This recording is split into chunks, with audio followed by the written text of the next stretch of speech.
J-Knight, Batrep! So welcome back to part 2 of this battle report. Now it's Tyranids turn 2. We begin by rolling for reserves. Does Doom Malantine come in? Yes, he does, on a 3+. So I decide to drop the Doom right in the middle of all of his big juicy squads so that I can suck out as many brains as I can, essentially. And lucky he doesn't scatter very much because he scatters the minimum distance, so he goes 1 inch away from the tanks. And then I deploy him right beside the pod, so that way he can get 6 inches away from most of the squads, and essentially they're going to be in trouble in the shooting rounds.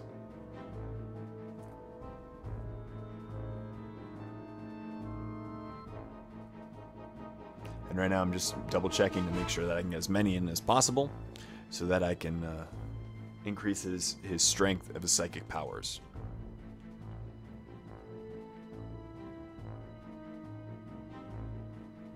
So that's where I decided to put the Doom.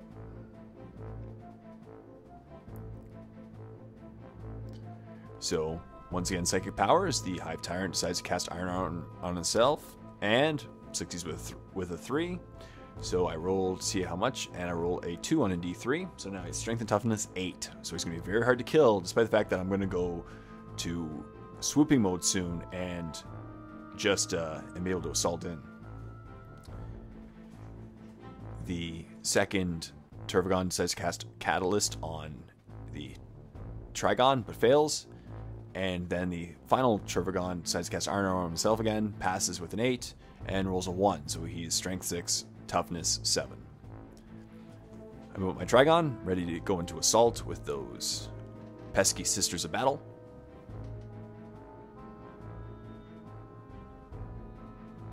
I then move up my Turvagon. I decided not to spawn Gons this turn, since it is kill points. I just want to get him close to the relic first, and then I might spawn so I can just envelop that relic. I want my Hive Guard so that they can get a better shot off. I try to get them in a little cover so that they can still shoot at the tanks, but the tanks will have a problem shooting them. And then I move up my Turvagon. Once again, I want to get close to the relic, because the Turvagons are actually scoring, so they can grab those relics, or the relic, and keep it safe.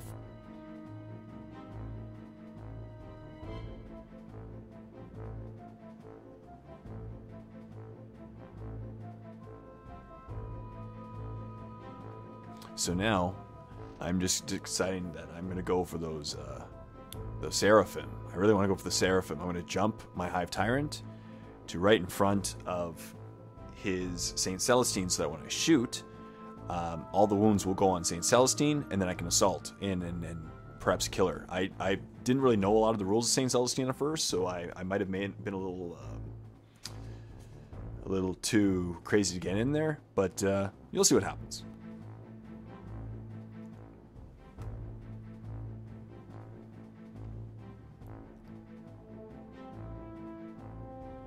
So he begins by rolling his 3d6 leadership check for the Doom, and rolls a 12 on the first squad. So they get to take, they failed by 3, so they had to take 3 invul saves, 6+, and he passes 1 of them.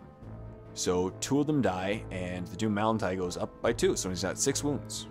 And then the second squad rolls the leadership check, and rolls a 9, so they're okay.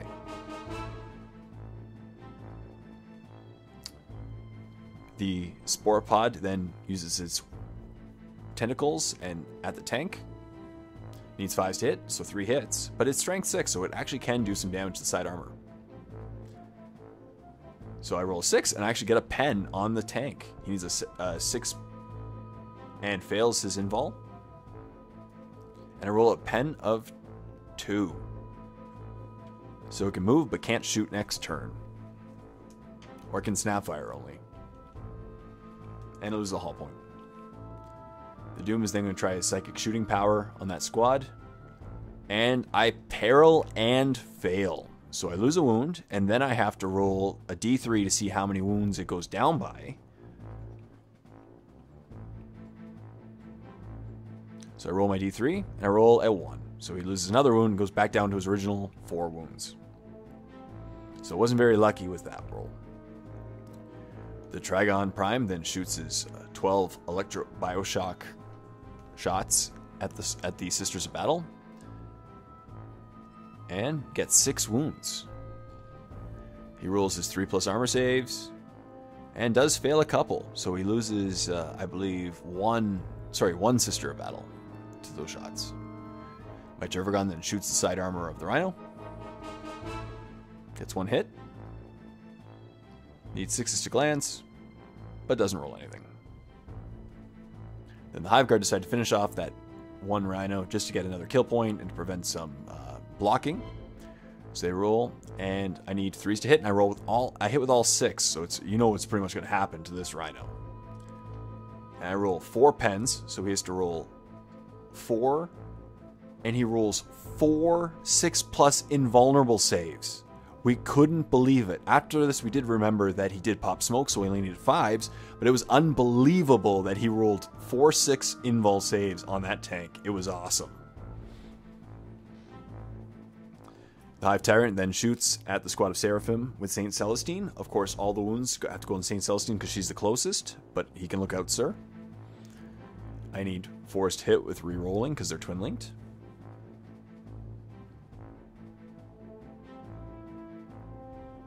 And once again, I hit with all but 2, so there's a lot of hits on this squad. Strength 6, toughness 3, so 2s to wound. And I get to reroll 1s because of preferred enemy. So essentially, I got 10 wounds on the squad. So he needs 10 lookout sirs. And he passes all of them but 2. So Saint Celestine has to take 2 lookout sirs. Now, if she fails them, her 2+ armor save, she will be instant killed. Luckily, she passes both of them. And then the squad needs to roll their 3+ armor saves. And he fails a few of them. Oh, sorry, just 1. So only one Seraphim dies to all that shooting. Which is good, because I'm going to jump in assault then. But I'm going to challenge Saint Celestine. The Trygon Prime then announces the assault on the Sisters of Battle. They overwatch. Needing 6 to hit, and he rolls 4 6s. So 4 hits. And once again, needs 6s to wound. So no wounds. And then he rolls the Meltas. Nothing with the Meltas. I roll my distance, and I roll a 10, which is plenty to get the Trygon in to that squad, to munch on them. I decided to try with an assault, just to be, fun. I decided to try to assault with Hive Guard, but only roll a 6, which isn't enough to get them into the side armor. The Hive Tyrant then declares his assault on the squad, and they overwatch. Saint Celestine uses her D3 hits. Gets 1 wound on him, but I passed my armor save. The Turvagon then tries to assault the tank and also fails.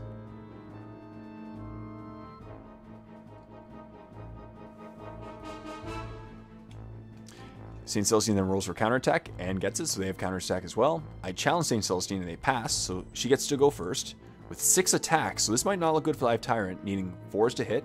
It only gets 2 hits. And she also has a special blade that she wounds automatically on a 4+ and rolls 2 1s. So no wounds on the Hive Tyrant. Luckily though, she gets to reroll 1 dice because she has a squad of support with at least 5 members in it behind her, not in the challenge. And she's going to save that for her armor save later on. So I get to hit back, needing 3s, reroll 1s. Get 2 hits, needing 2s to wound, reroll 1s once again, and get 2 wounds on her. She rolls her 6+ invul. And fails 1. This will instant kill her. And she rerolls it using her reroll, but fails as well. So she is instant killed. But as I mentioned earlier in the game, she can potentially get back up on a 4+ any turn, and she doesn't count as a kill point until she, at the very end of the game, if she's still dead. So she can always come back as many times as she wants without that. So then they roll their leadership check to see if they pass, but they fail. And I do catch them. So that entire squad of Seraphim are destroyed. But the model for Saint Celestine remains in play.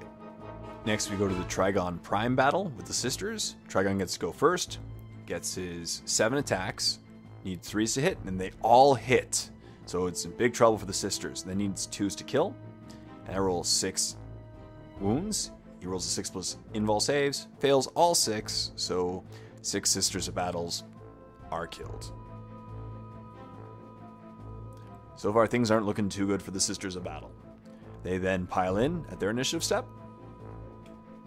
They get their 4 attacks back, needing 4s to hit, so 2 hits, and 6s to wound. No wounds. Oh, sorry, 1 wound. And 1 wound. I roll my 3+ armor save. And I fail. So he actually got a wound on my Trigon, and he has 5 wounds left. So I won by 5. He has to roll a leadership check on basically a 3, and fails. So I see if I have to catch him. And he rolls a 1. So basically I do catch him, and that squad is also wiped out and killed. And then I consolidate 2 inches. And the Hive Tyrant also consolidates 3 inches. So now Sisters of Battle, turn 2. We begin by seeing if St. Celestine comes back. And she doesn't. She needs a 4+. And then we roll to see how much faith he gets. And he rolls a 6. So he gets 6 faith. That's a lot of faith for this turn. He moves back both of his Exorcists just to get him out as far away as possible from my Hive Tyrant.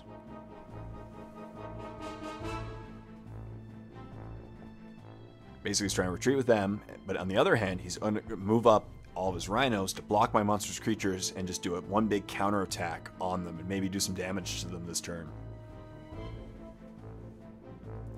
And then he moves up his flaming squad of Battle Sisters to get a better shot at the Doom. He wants to take care of the Doom this turn before I make him take too many leadership checks and lose a lot of guys unnecessarily.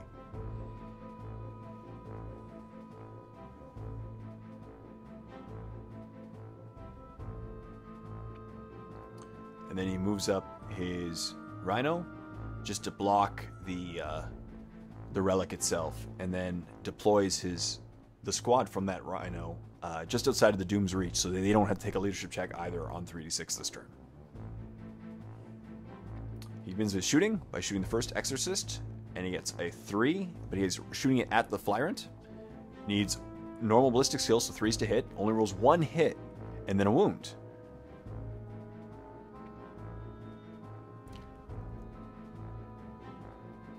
And I get a 5+ cover, and I pass it because he couldn't see half my model. And then he shoots the other one at the Hive Tyrant, trying to kill it this turn because it's on the ground right now. Gets 2 hits and 2 wounds, so I have to roll 2 5+ cover saves again. And I fail 1, so the Hive Tyrant is now down to 3 wounds. He's then firing Stormbolter shots at the Doom of Malantai.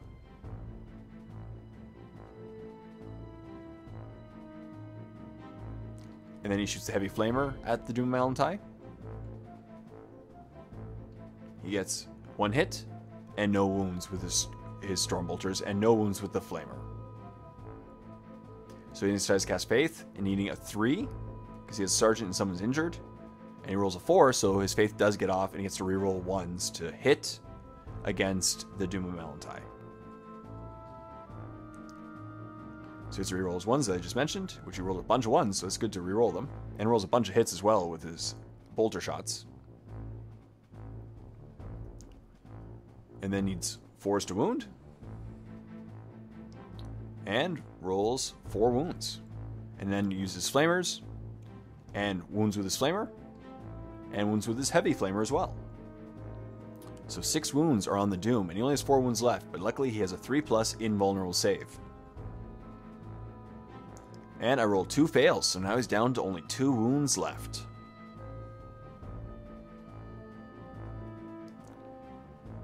That squad of sisters casts Faith as well. Needs a 5 normally, but needs to roll 4 because they have a sergeant, but only rolls a 2. So they don't get their Faith off this turn either. They then shoot at the Trigon. Need 3s to hit, but rolled a lot of 2s. Definitely a lot of 2s. And then need 6s to wound. 1 wound. Or sorry, 2 wounds. And then rolls his Heavy Flamer. Doesn't wound. And then his normal Flamer doesn't wound either. So I roll my 2 3+ armor saves and pass both. So the Trigon is actually standing up pretty well against all this DACA. And then he tries to cast Faith on his last squad and fails that again too. So then they are going to also shoot at the Trigon Prime. Need 3s to hit, but once again rolls a bunch of 1s and 2s. If only he got his Faith off, then it would have been really helpful. And 6s once again to wound. And only 1 wound. So I roll my wounds with the heavy flamer as well. So I have 2 wounds. I roll them and pass both of them once again with my 3+ armor save. So not much is getting through. The bolters from the Rhino then shoot at the Doom and get 2 wounds. I roll my invulnerable saves again and pass by rolling 2 3+. Then fire the other storm bolters from the Rhino at the Gaunts and kill one of them. So thank you very much for watching as always, and when you're ready, click on the link below to go to part 3 of this Warhammer 40k battle report. And please like the video, comment in the comment section down below, and subscribe to the channel if you already haven't done so.